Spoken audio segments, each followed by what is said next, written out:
بسم الله الرحمن الرحيم. لا يتدبرون القرآن. تو کیا یہ لوگ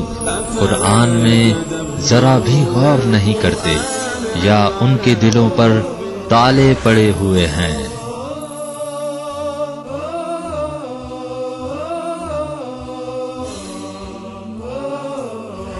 اس کے بعد مردار ہے. مردار میں جو اس کا قانون اور قاعدہ ہے وہ یہی ہے کہ مردار انسان کا ہو یا اس حیوان کا کہ جو خون جہندہ رکھتا ہو. انسان کا اور ہر اس حیوان کا مردار جو خون جہندہ رکھتا ہو وہ نجس ہے،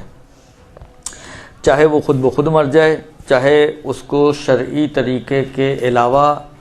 ذبح کیا گیا ہو. جو شرائط ہیں شریعت کی اس کو مد نظر رکھے بغیر ذبح کیا جائے تو وہ مردار بھی جو ہے، چاہے وہ حلال گوشت جانور ہی کیوں ہے. مثلا بکرا تھا، خود ہی مر گیا،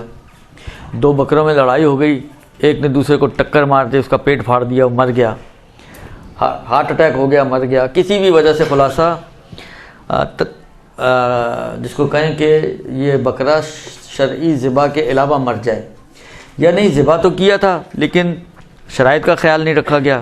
شرائط کو مد نظر رکھے بغیر ذبح کر دیا،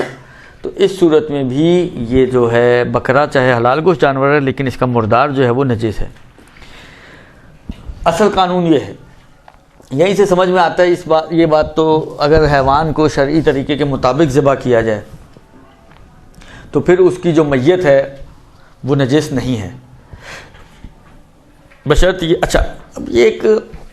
حلال گوشت جانور میں بہت روشن ہے کہ اگر حلال گوشت جانور کے مردار کو حلال گوشت جانور کو شرعی طریقے سے ذبح کیا جائے تو اس کا یہ جو مردہ جسم ہے، میت جو ہے اس کی، وہ حلال پاک بھی ہے اور حلال بھی ہے اس کا گوشت کھانا. ایک بحث ہے فقہ کے اندر، کیونکہ یہ زیادہ آپ سے مبتلا نہیں ہے اس لیے میں بہت سرسری سا گزر رہا ہوں اس پہ سے، لیکن فقہ میں بہرحال ایک بحث ہے اور وہ یہ ہے کہ اگر وہ جانور جو حلال گوشت نہیں ہے، مثلا لومڑی، اس کو آپ شرعی طریقے سے ذبح کریں تو حلال تو نہیں ہوگا، ہے ہی نہیں حلال گوشت، تو حلال کیسے ہوگا؟ ذبح کرنے سے تو نہیں حلال ہو جائے گا، بلکہ برعکس حلال ہو تو ذبح کرنے سے کھانا اس کو جائز ہے. تو یہ تو ویسے ہی حرام گوشت ہے، تو اس ذبح شرعی کا جو اس کے اوپر آپ نے اس کو شرعی طریقے سے ذبح کیا، کوئی فائدہ ہے؟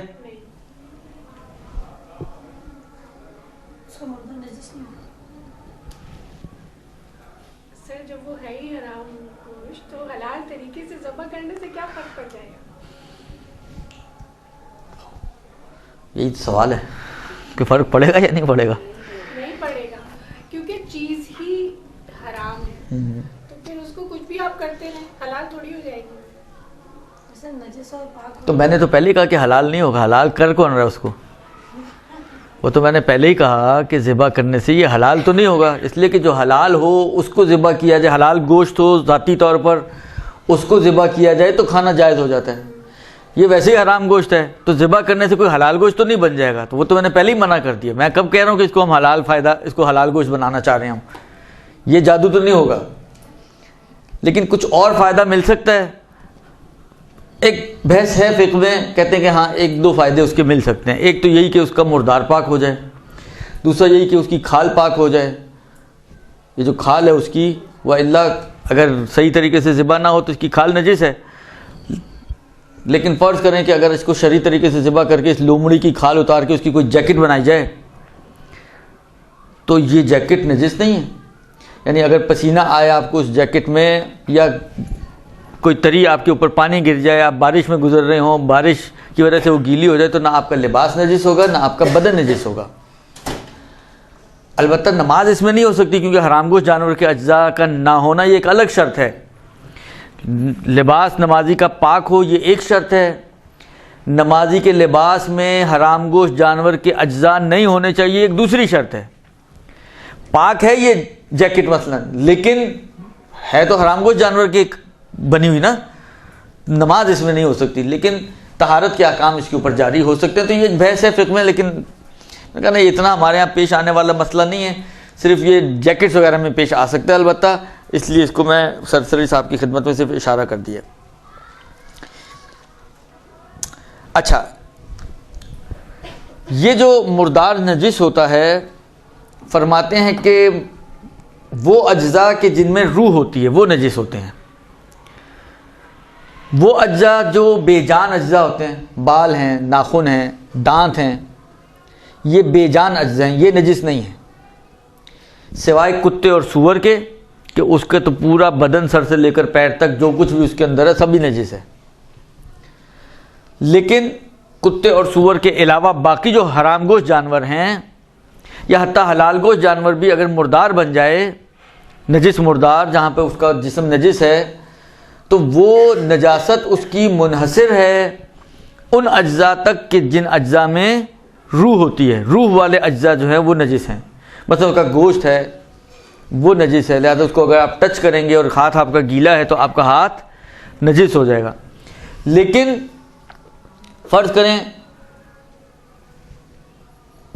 جس طرح بھیڑ وغیرہ ہوتی ہے، زیادہ اس کے اوپر بال زیادہ ہوتے ہیں، درست، وہ مر گئی، خود بخود مر گئی، رات کو سوئی صبح اٹھی نہیں، اب یہ مردار ہے، لیکن اس کے بالوں کو اگر آپ صرف ٹچ کرتے ہیں تو آپ کا ہاتھ نجس نہیں ہوگا۔ یا فرض کریں اس کے ناخن ہیں، اس کے ناخنوں کو ٹچ کرتے ہیں یا اس کے دانتوں کو ٹچ کیا جائے، خالی دانتوں کو، تو اس سے آپ کا ہاتھ نجس نہیں ہوگا، درست۔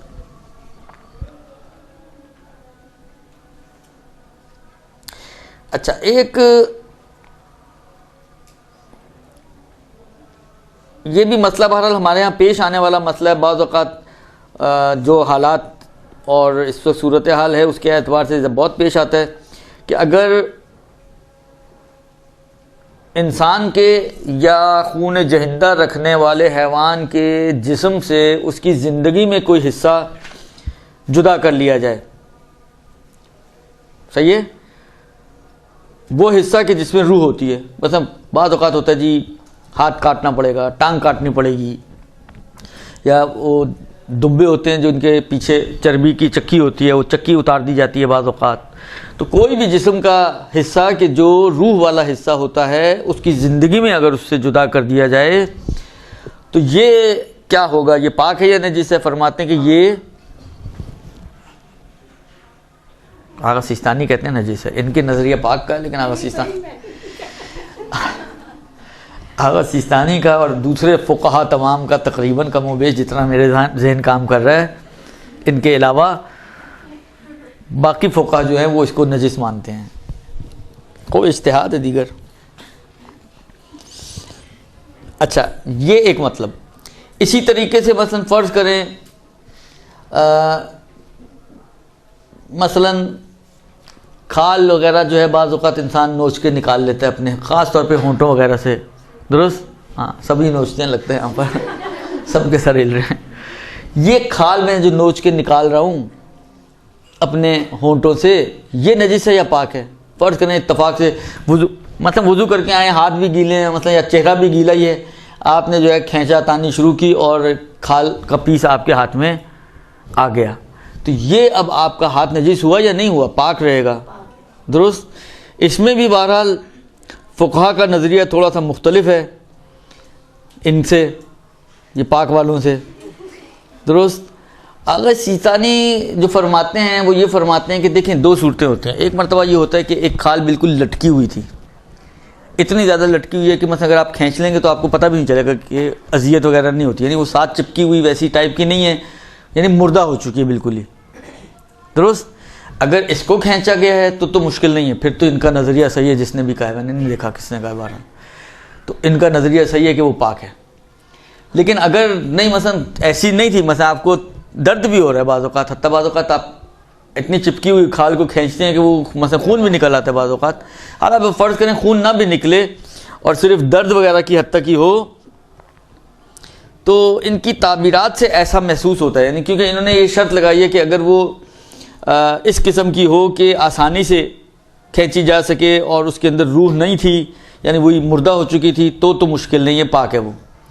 یہ جنہوں نے اتنی شرط و شروط کے ساتھ پاک کہا ہے، اس سے یہ سمجھ میں آتا ہے کہ اگر کھینچ کر نکالیں تو پھر اس کو وہ پاک نہیں سمجھتے ہیں، یعنی ایک نارمل طریقے سے کھال آپ کی تھی، آپ نے اس میں سے کھینچنا شروع کیا اور کوئی کھال نکالی کہ جس کو نکالنے سے آپ کو بھی تکلیف ہوئی ہے، اس کا مطلب ہے اس میں ابھی روح تھی، تو پھر اس کے اوپر وہی روح والے اجزاء کا حکم جاری ہوگا کہ وہ پاک نہیں ہوگا. لیکن اگر مردہ تھی بالکل ہی، اس کو آپ نے نوچ لیا کہ آپ کو پتہ بھی نہیں چلا، احساس بھی نہیں ہوا، تو اس میں آغا سیستانی فرماتے ہیں کہ پھر وہ کھال جو ہے وہ پاک ہے اور آپ کا ہاتھ یا ہونٹ وغیرہ نجس نہیں ہوگا. برحمتك يا أرحم الراحمين وصلى الله على محمد وآله الطاهرين.